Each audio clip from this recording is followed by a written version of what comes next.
Assalamualaikum warahmatullahi wabarakatuh. Bagaimana kabar anak-anak sekalian? Semoga kalian selalu dilindungi oleh Allah dan selalu diberikan kesehatan sehingga kalian bisa mengikuti pembelajaran hari ini dengan baik. Nah, sebelum itu kita mulai terlebih dahulu dengan berdoa. Nah, hari ini kita akan masuk ke dalam tema 2B, tema yang baru yaitu bermainan di lingkunganku. Dimulai dengan subtema 1, bermain di lingkungan rumah. Kalian bisa buka buku kalian halaman 2.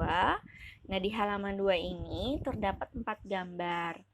4 gambar ini menunjukkan anak-anak yang sedang bermain dengan permainan yang berbeda-beda.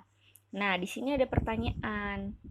Gambar mana sajakah yang menunjukkan kegiatan bermain di lingkungan rumah? Ya, gambar yang mana? Apakah gambar pertama, kedua, ketiga, atau keempat?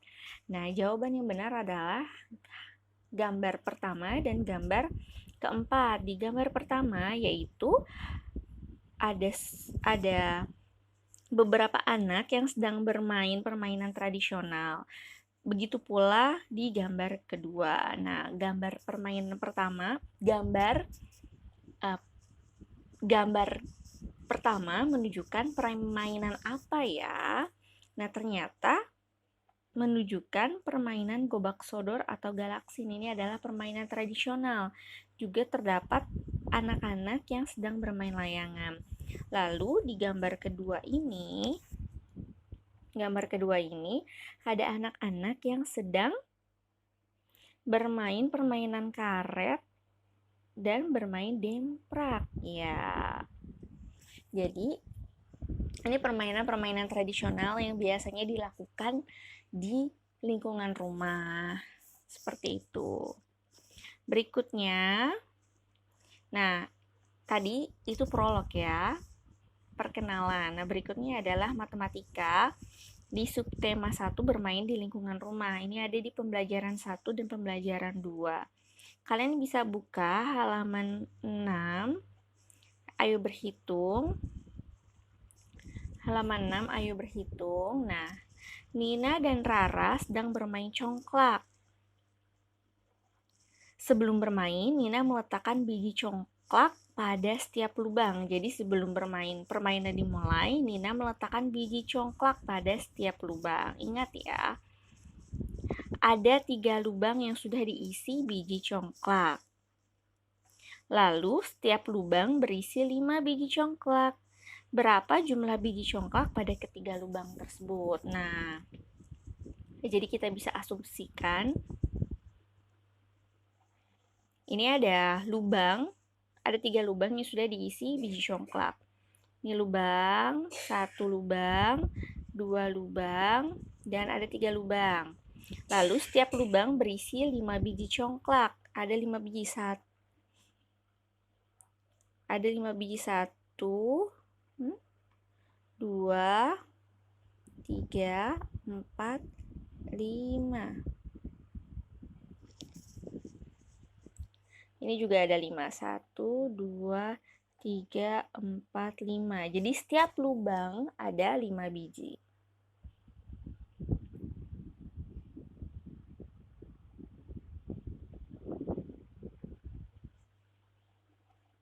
Nah, berapa jumlah biji congklak pada ketiga lubang tersebut? Jadi kalian bisa menganalogikan atau bisa mengilustrasikan seperti gambar yang sudah Ibu buat. Jadi ada 3 lubang congklak yang sudah diisi masing-masing 5. Nah, sekarang penyelesaiannya bagaimana ya? Ayo berhitung. Pertanyaannya, berapa jumlah biji congklak pada ketiga lubang tersebut? Nah, jadi seperti ini. Ada 5 biji congklak di masing-masing lubang. Lalu, penjumlahan bilangan yang sama dapat ditulis dalam bentuk perkalian. Jadi ingat ya, penjumlahan dalam bentuk yang sama. Penjumlahan bilangan dalam penjumlahan bilangan yang sama. Penjumlahan bilangan yang sama ini semuanya sama bilangannya, yaitu sama-sama angka 5. Nah, dapat ditulis dalam bentuk perkalian. Jika penjumlahannya bilangannya sama, maka bisa ditulis dalam bentuk perkalian. Nah, karena ini semuanya ada 5 biji di ketiga lubang tersebut, jadi ditulisnya 5 ditambah 5 ditambah 5 sama dengan, nah kalian bisa menulisnya dengan perkalian. 3 dikali 5 sama dengan 15. Nah, ada 3 bilangan yang dijumlahkan. Bentuk perkaliannya ini dibaca 3 dikali 5 sama dengan 15. Seperti itu. Nah, semoga kalian paham. Coba nih, ada contoh soal yang lain. Halaman 6 dan halaman 7. Nah, sekarang coba tuliskan bentuk penjumlahan sesuai gambar, lalu tuliskan pula bentuk perkaliannya. Nah, di sini bentuk perkaliannya ada 4 biji congklak di 2 lubang.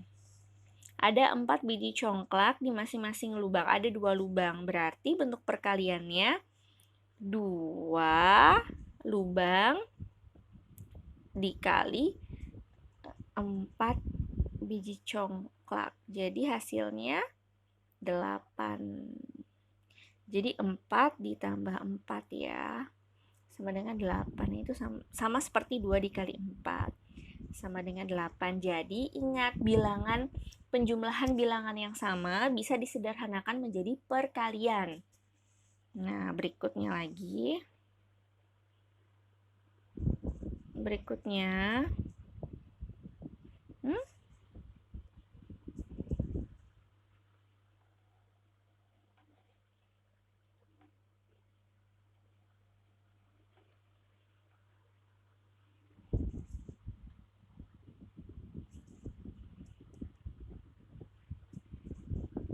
Berikutnya ya, maaf ya. Berikutnya bentuk perkalian. Bentuk perkalian. Ada 3 bola. Ada 3 bola. Nah, bola ini ada 3 bola. Ada 3 bola kan? Nah, bola ini mengalami penjumlahan sebanyak 4 kali. Ini 3 bola ya, 1, 2, 3, tulis di sini 3, di sini juga 3, di sini 3, lalu di sini 3. Nah, ini hasilnya adalah berapa? 12. Nah, untuk memudahkan kalian perhitungan, maka dibuatlah bentuk perkalian. Bentuk perkaliannya karena penjumlahannya dilakukan sebanyak 4 kali, maka 4 dikali 3 sama dengan 12. Jadi, bentuk awalnya ini merupakan berapa kali, berapa kali suatu bilangan dijumlahkan. Seperti itu. Jadi, karena ini bilangan 3 dijumlahkan sebanyak 4 kali, maka bentuk perkaliannya 4 dikali 3 sama dengan 12. Semoga paham ya.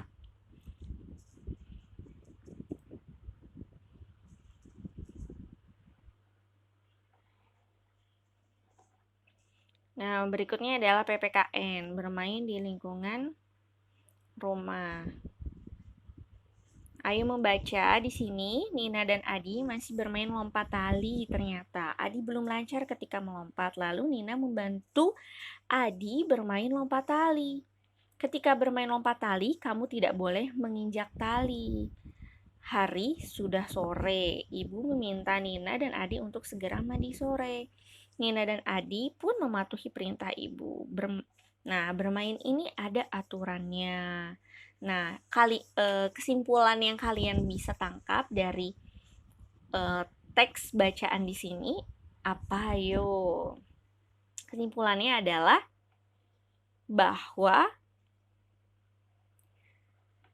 Nina dan Adi mematuhi perintah ibu, mematuhi aturan yang telah dibuat, mematuhi peraturan yang ada di sebuah permainan. Misalkan karena mereka sedang bermain lompat tali. Nah, coba kita belajar. Aturan apa sih aturan itu? Aturan adalah sesuatu yang harus dilaksanakan. Aturan akan membuat kita tertib. Lalu aturan dibuat sebagai petunjuk kita dalam bertingkah laku. Jika kita mematuhi aturan, semua kegiatan akan berjalan baik dan menyenangkan. Jadi, di hidup kita ini harus ada aturan. Kalau tidak ada aturan, berarti hidup kita tidak akan teratur, tidak akan terarah. Seperti itu. Kalau misalkan hidup kita ada aturan, nanti hidup kita akan tertib. Misalkan kalian sudah diatur sama Allah, kalian harus sholat dengan waktu-waktu yang telah ditetapkan. Itu merupakan aturan, maka kalian harus sholat di waktu-waktu tersebut.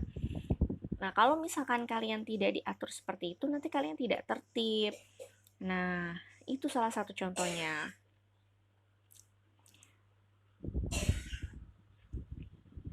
Nah, berikut adalah contoh aturan bermain di rumah. Yang pertama adalah bermain dengan rukun. Lalu, bermainnya tidak lupa waktu. Lalu, merapikan alat bermain pada tempatnya dan mencuci kaki dan tangan setelah bermain. Nah, jadi kalian harus bermain dengan rukun, siapapun itu temannya. Kan kalian sudah mempelajari pengamalan dari berbagai sila Pancasila, dari sila pertama sampai sila kelima. Kalian sudah mempelajari kan, sudah menerapkannya di kehidupan kalian, yaitu hidup rukun di rumah, di sekolah, dengan teman bermain, maupun hidup rukun di masyarakat. Nah, bermain pun kalian harus dengan rukun. Bermain tidak lupa waktu. Nah, bermain itu ada waktunya. Ketika hari sudah sore, maka kalian harus berhenti bermain karena saatnya kalian untuk mandi sore. Nah, kalau misalkan udah waktunya asar, kalian harus sudah sholat asar. Nah, merapikan alat bermain pada tempatnya. Nah, ini juga merupakan tanggung jawab merapikan alat bermain. Kalian kan sudah besar, kalian sudah mengerti apa itu tanggung jawab. Berarti ketika kalian melakukan sesuatu harus diselesaikan. Salah satu contohnya adalah merapikan alat bermain pada tempatnya. Lalu mencuci kaki dan tangan setelah bermain. Mencuci kaki dan tangan setelah bermain ini merupakan new normal. Jadi kehidupan baru kita sudah harus dijadikan kebiasaan.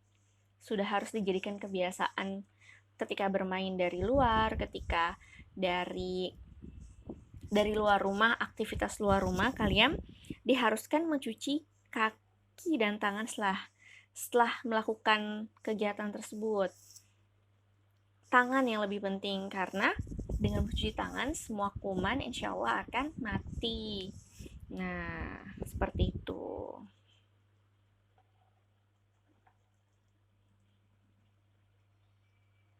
Nah, jazakumullahu khairan. Semoga Allah Subhanahu wa taala memudahkan siswa dalam memahami pelajaran hari ini. Amin.